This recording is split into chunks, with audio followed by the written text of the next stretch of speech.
guys, welcome to my channel again and welcome to Pearl TV. And in this video guys, I have another product to unbox with, okay? I ordered this last week. This is the very first product that I ordered in Facebook. Yeah, Facebook. Kasi I saw the ads flashing in the screen of my cell phone and I got interested to the product. So I used to check the needed information to be filled up so they can send me the product. This is COD guys. So ano ba ito? This is COD. So ayun, medyo pricey siya.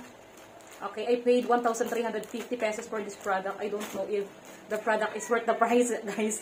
I don't know if the product is worth the price. So, let's see. Ayun, ano ba yung product na kinakahumaligan ko talaga, guys? Kaya napabili ako kahit na ang presyo ay 1,350. Okay?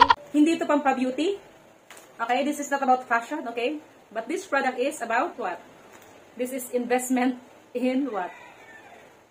For the kids, okay? So, right now, wala nang patumpik-tumpik pa. Bubuksan na natin. Yun lang guys ang mga produkto na napapagastos ako, napapabili ako. Hindi ko na inano kay Mr. ko kasi nag-fill out na ako ng information. Tumawag sa akin yung company nito. Kinonfirm kung talagang sure ako na order and then they texted me to double check if I will really get the product. I said yes. Buksan natin. Ayun o. Kasi guys ako talaga, I really love to buy items for my daughter. Okay, so tama nga naman, dalawa ang kinumit nila.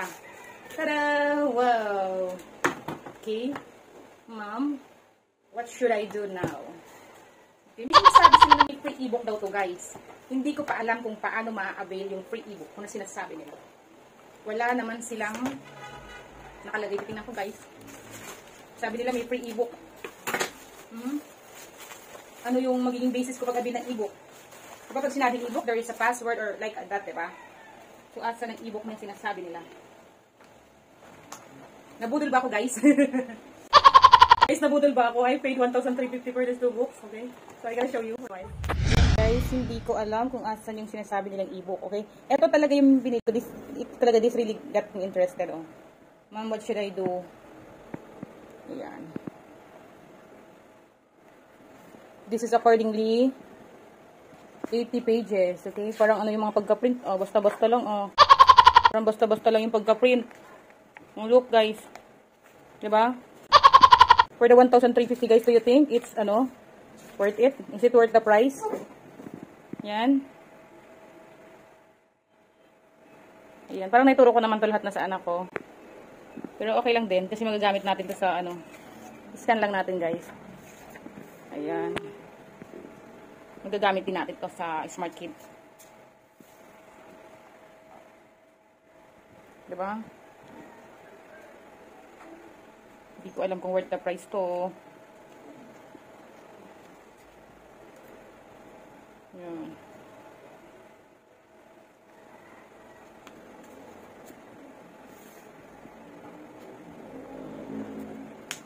Scan lang natin, guys.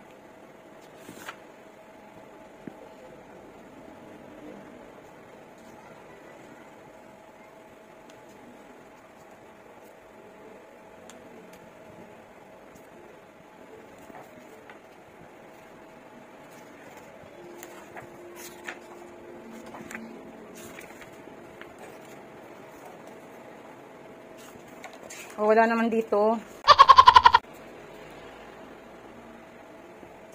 So, ayan.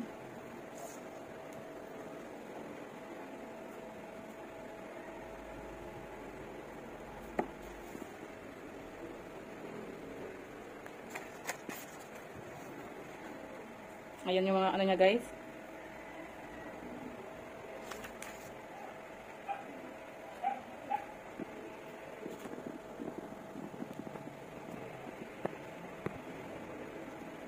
Ganyan yung mga laman yan.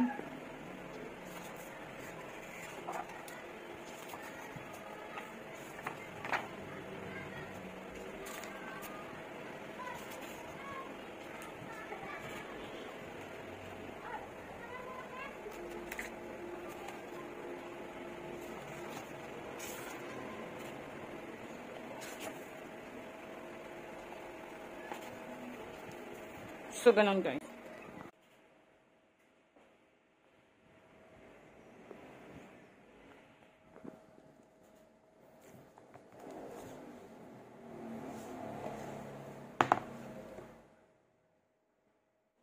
So, ayun guys, wala naman yung sinasabi nila na free ebook, wala namang need to scan, wala. So, if Milo's team will able to watch this video, ayun, wala naman instruction kung anong gagawin para makaroon kami ng access sa ebook. Okay, wala. Okay? And, ayun, so far, yung pagkagawa ng book, hindi siya ganun ka-perfect. Kasi tingnan nyo naman guys, oh. Oh, tingnan nyo. Okay. And hindi ko din pa nare-review kung tama yung mga content. So, along the way, pag nagbasa-basa na ako, machi-check ko kung tama yung mga information input nila dito. And saan ba yung mga references nila. Kasi mahirap guys na mag-feed tayo ng misinformation sa mga kids, diba?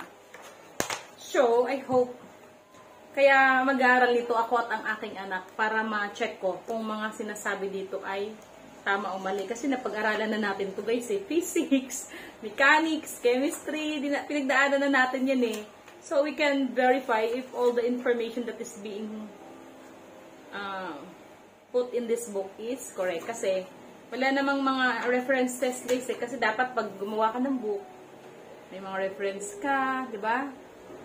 So, saan ba to pinablish? Saan ba to printed? Wala. Okay. Walang habol. FB page lang talaga siya, guys. Walang sinabi kung saan yung office nila. Anyway, okay lang kasi may bago kaming pagkakaabalahan ni Smart Kid. Ilalagay ko lang to dyan sa mesa niya. Kasi from time to time naman, guys, bumibili talaga ako ng book sa bulilit ko. Ayan, as you can see. Diba, mga books niya yan. Ayan. Mga books niya. Yung iba na mga pang-kinder, pinamigay ko na sa mga kapitbahay. Yan. Yung first dictionary niya noon na binili ko, siguro 2 months old pa lang siya. Ay, pinagpunit-punit niya na ng 1-year-old na siya. Ang dami niya ng books, guys. Yung iba na hindi niya na, yung mga reading books niya, doon ako lang nagturo sa kanya eh, na matuto siya magbasa, matuto siya sa math, kasi natamaan tayo ng pandemic that time, okay? So, ako talaga naging teacher na. Kaya, ayan, tuloy-tuloy yung pagiging teacher ni Ma'am Shi. This is my gift for her kasi mag-birthday na siya guys this week. Okay? Mag-birthday na this 6 is Smart Kid. So ito yung regalo ko sa kanya. Hindi ko na ibabalot. Alam niya na yan eh. Ayan, maraming gifts or siguro, babalutin ko din. I don't know. Okay? So bye. Thanks for watching guys. God bless. Thank you for watching. I hope you would love to give a like. At saka sa mga mommies na bibili ng ganito. Tingnan nyo na mabuti kung gusto nyo. Sa akin okay lang din kasi hindi ko na kailangan pumunta sa National Bookstore. Hindi ko na kailangan pumunta sa mall para hindi na ako napagod. Hindi ako napagasta ng food. So, okay na. Sige na, okay na lang.